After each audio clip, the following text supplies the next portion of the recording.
Oya sisi beredo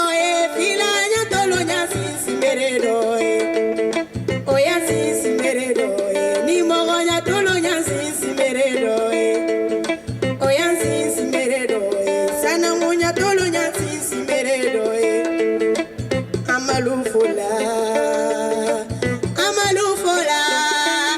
jalini numu fine ni garange ni beba ngamali kiterege kichumo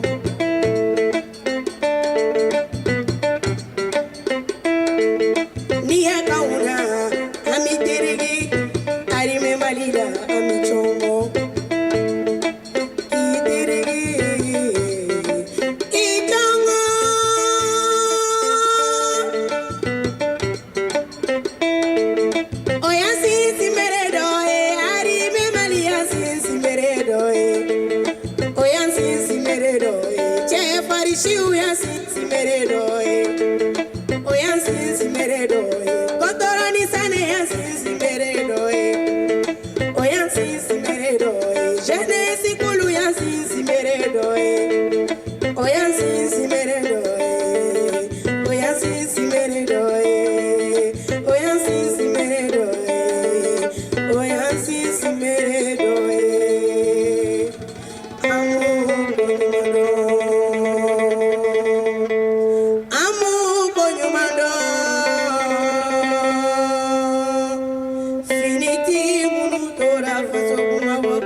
Fazo de uma kunumado, amu kunumado,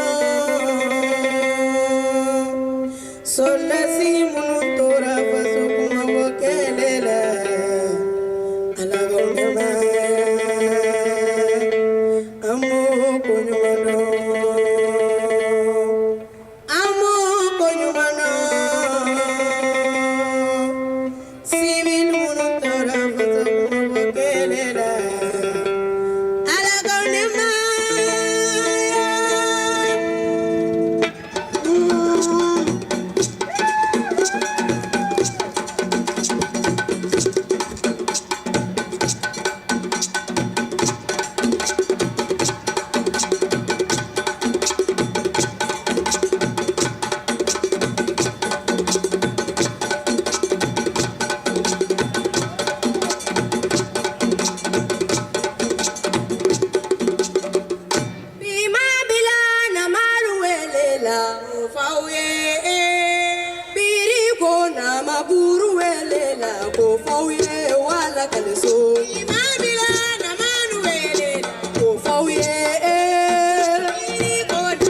Alikana sina kono manga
Ayiwa bitu ye kita kuru ani budofokaw ye an b'u fo k'u waleɲuman dɔn fala bɛɛ lajɛlen se kɛ koyi kitakaw an b'u fo k'u waleɲuman dɔn min ye bɛnba n'a ka maaw ye kita kɔnɔna na k'u fo Sagabarikaw Usmane Keta n'a ka radio maaw k'olu fana fo min ye monsieur le maire ye Jules a tɔgɔ ye di Sidibe an b'a n'a ka maaw bɛɛ lajɛlen fo kita kɔnɔ an yɛrɛ terikɛ n'o ye gouverneur ye Dawuda Mayiga an b'a fana fo k'a waleɲuman dɔn ni Ala sɔnna ma dɔgɔkun wɛrɛ an bɛ taa kɔrɔn fɛ Tawudeni olu ye min kɛ an b'o fana yira maaw la sibiri n'Ala y'an si jɔ k'o kɔnɔ ka bɛɛ fo ka bɛɛ waleɲuman dɔn a k'an bɛɛ ni Ala sɔnna ma sini nɛgɛ kanɲɛ 18. Dugutigi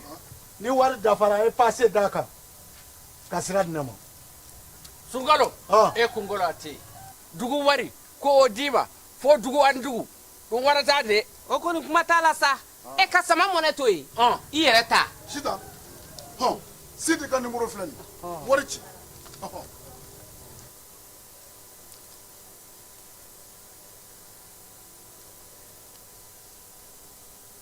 wari sera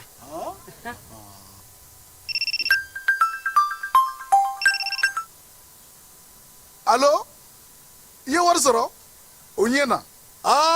tiɲɛ yɛrɛ la ko ni sama bɛ maa min ɲɛ ko nkomi t'i gosi ngonga sama mɔnɛ i yɛrɛ ta a sɔngɔ ka nɔgɔn ni Mali wari ci sira bɛɛ ye dépôt ye fu ye wari bɛ ci fu ni application ye wa bɔsara ye musaka fitinin ye sama mɔnɛ ji ni courant bɛ sara n'a ye crédit bɛ ta n'a ye sanni feere bɛ kɛ n'a ye sama mɔnɛ nin y'anw maliyɛnw ta ye a y'a si